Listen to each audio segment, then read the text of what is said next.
पुणे आणि पिंपरी चिंचवड महापालिका निवडणुकीत भाजप आणि राष्ट्रवादी काँग्रेसमध्ये रंगतदार लढत झाली आणि अखेर पुण्यात तसेच पिंपरी चिंचवडमध्ये भाजपनं बाजी मारली. पुण्यात भाजपनं तब्बल 119 जागा निवडून आणल्या आहेत आणि दोन्ही राष्ट्रवादीला फक्त 30 जागांवरच समाधान मानावं लागले. विशेष गोष्ट म्हणजे पुण्यातील भाजपचे सर्वच नेते महापालिका निवडणुकीत 120 जागा निवडून येणार असल्याचा दावा करत होते. त्याचं वैशिष्ट्य म्हणजे निवडणुकीपूर्वीच पुण्यातील भाजप नेत्यांनी लेट्सअप मराठीशी संवाद साधताना हे दावे केले आहेत.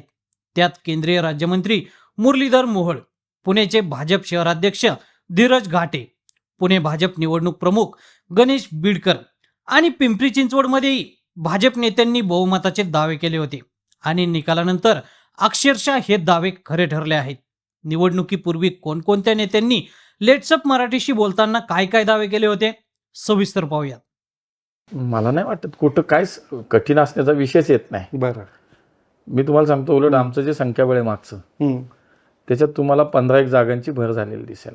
गेल्या 97 होतंय. हां, मी तुम्हाला सांगतो की आज 115 पर्यंत आम्ही नक्की जाऊ. तुमचं नक्की जाऊ. हां, म्हणजे माझा अंदाज मी आता तुम्हाला खूप अगदी एकदम ह्याच्यात येणार. आणि जर आमचे जे रोजचे डेली सर्वे आहेत, बरं, ग्राउंड सर्वे जे आहेत त्याचे जे रिपोर्ट आहेत रोजचे आहेत, बरं, मी तुम्हाला सांगतो ते रोज मागे पुढे होतात. पण बरं. एकदाही मागच्या 15 दिवशी एकदा आम्ही 100च्या खाली गेलोच नाही. ओके. एकदाही गेलो नाही.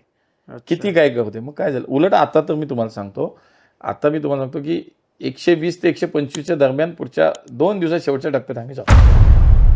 125 नगरसेवक पुणे शहरामध्ये निवडून येतील अशी मला खात्री आहे. भाजपचे, भारतीय जनता पार्टीचे कमळावरची. अनेकांना असं वाटतं की जी उमेदवारी वाटपामध्ये जो काही गोंधळ झालेला आहे त्याचा फटका भाजपला बसू शकतो. नाही, असं होणार नाही, कारण शेवटी मतदार हा कमळाला मतदान करणार. ही कोणी व्यक्तिगत निवडणूक होत नसते की धीरज घाटे म्हणून लोक मतदान करत नाहीत. मी कागदावर काय लिहू, 120 प्लस आम्ही निवडून येणार आहे. आणि पडणाऱ्या उमेदवाराची यादी पण द्या. 120 प्लस लिहून द्या. Bharatiya Janata party, 120 plus Bhajap. तारीख टाकायची. 16 12 2025. आणि मला 16लाच निकाल आहे.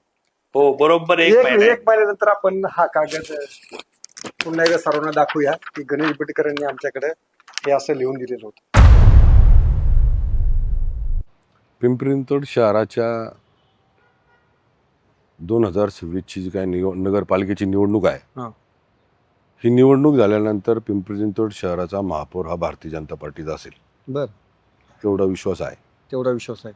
पण गेल्या वेळेस तुमचं जे 77 जागांचं काय रेकॉर्ड होतं, ते रेकॉर्ड राखाल तुम्ही, वाढेल, त्याच्या आसपास राहाल. लोकांचा विश्वास वाढलाय, त्यामुळं जागाही वाढतील. बरं, लोकांना जे अपेक्षित होतं 5-7 वर्षामध्ये, ते आम्ही राज्य सरकार, केंद्र सरकारच्या माध्यमातून एकदम प्रामाणिकपणे केलंय. बरं, त्यामुळं जागा कमी होण्याचा संबंध येत नाही, जागा वाढतील. बरं. आमच्याकडं विश्वास लोकांचा वाढल्यामुळं तुम्ही पाहिलं असेल मध्यंतरी बऱ्याचशा लोकांनी आमच्याकडे प्रवेशही केले. हो. त्याच्या मागचं कारण हे आहे की व्यक्ती केंद्रित पार्टी नाही आहे, पक्ष नाही आहे. हा समाजातला अंतिम घटक डोळ्यासमोर ठेवून केंद्रबिंदू समजून काम करणारी पार्टी. त्यामुळं शहरातला जो पण काय आमचा आकडा आहे तो वाढणार. 16 तारखेचा आकडा तर मी आत्ता सांगेल की महापौर हा भारतीय जनता पार्टीचा असेल.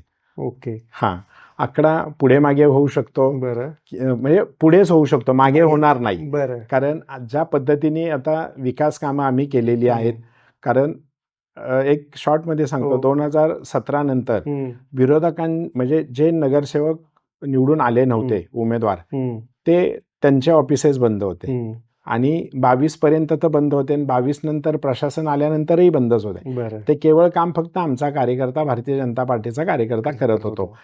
ह्याच्या जीवावर आम्ही सांगतोय, विकास कामाच्या जीवावर सांगतो की आपकी बार 100 पारचा जो नारा लावलेला आहे आम्ही, तो 100% 100 पार होणार.